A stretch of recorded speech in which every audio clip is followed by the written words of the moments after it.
Hello and welcome to another video. In this video we're going to be working on find the student that will replace the chalk. And in this one there's n students in the class numbered 0 to n minus 1, and the teacher will give each student a problem starting with 0, then 1, and so on. And then they'll restart, so they'll basically go in a circle from 0 to n minus 1 and then back to the start. And so you're given this indexed array chalk and k, and there's k pieces of chalk. When student number I is given a problem to solve, they will use chalk I pieces. And if they don't have enough, then they have to replace it. So return the person who has to replace it. So in this example, when this first student uses the chalk, we'll have 17. Then when the second guy uses it, 16, third person 11, and then we'll have one more cycle. So we'll have one cycle like this, and another cycle like this, then it'll be 0 chalk.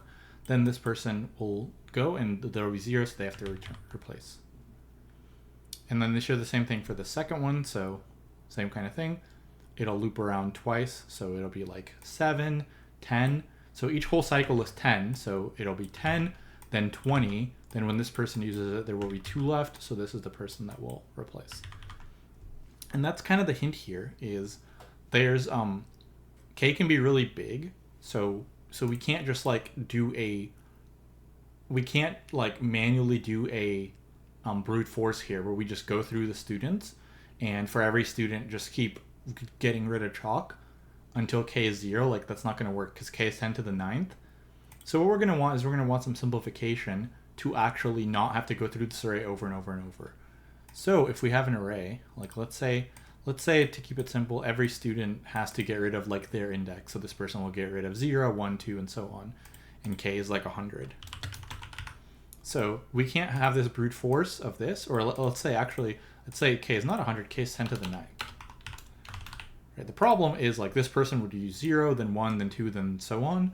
And so that would take way too long to get to 10 to the 9th, right? Because every person is getting rid of 10 or less. So we'd have to go through something along the lines of 10 to the 8th students, and that wouldn't work.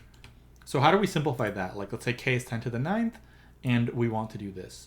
Well, if you think about it, like we're getting rid of a bunch of stuff, and then we're looping back, and then getting rid of a bunch of stuff and looping back and all that, right? So all of these add up to something. So what we can figure out is we can divide this problem into 2 parts. Like, let's say this is the case. Like, this student caused 0, 1, 2, 3, 4. So we're going to, instead of doing the brute force, we're going to divide it into 2 parts. Part number 1, how many complete cycles will we make? Step number 2, go through the remainder.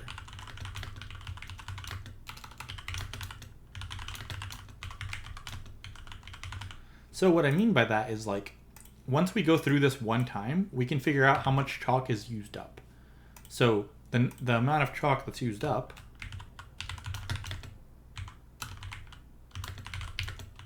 in a cycle equals the sum of array elements. So we can figure that out. We can say, okay, well, we can just sum all these up, right? So if we sum all these up, we'll get 17, 24, 30, 39, 42, 45, I think. So this array sums up to 45.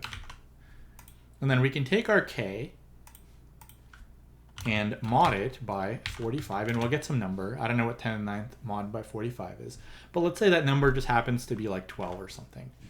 Once we do this mod, we're guaranteed to have some number that is less than one whole cycle. So then we can just go through this thing one time after that and figure out what student doesn't have enough. So in this case, what would happen is once we go through the amount of cycles, we'd say like, okay, k equals 12 now. Obviously, that's not the right answer, but let's say it was. And then we can just go through the students. We can be like, okay, well, if k is 12, for this student, do they have enough? Yes. For this student, they use up 1, so now k is 11.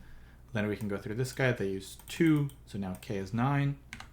And we can just keep subtracting from k until we don't have enough. And we're guaranteed to only go through this once. So we'll have 6. Go through this person, they still have enough, there's 2, and then this person needs 5 and there's 2, so that's the index we'll return. So that's kind of the 2 parts. How many complete cycles is just k mod total. Then this, just keep going through and subtract value from k until we find the student.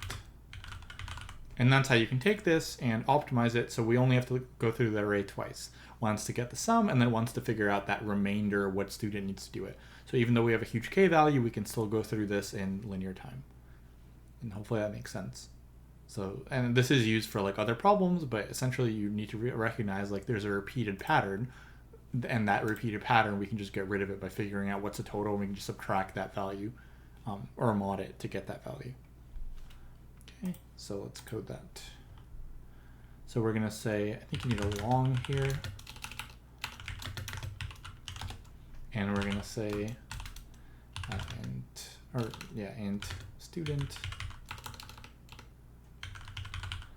in chalk.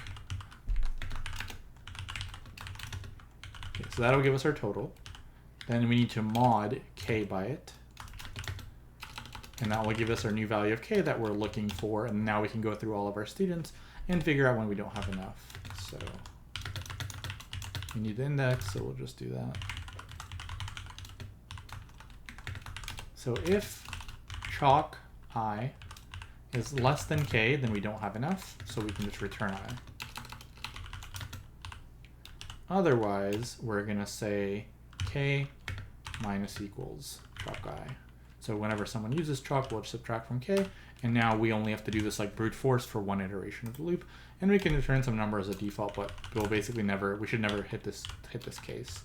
I think you just need it because you do need to, like if you don't do this, it'll give you an error, right? I'm assuming, because it might think you were not getting to this. Let's see. I think it would.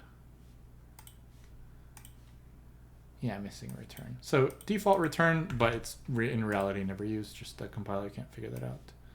Okay, so we got a problem. So it's actually the other way. If chalk I is how much they need and k is how much they have. Okay, there we go. All right, so not much to this one.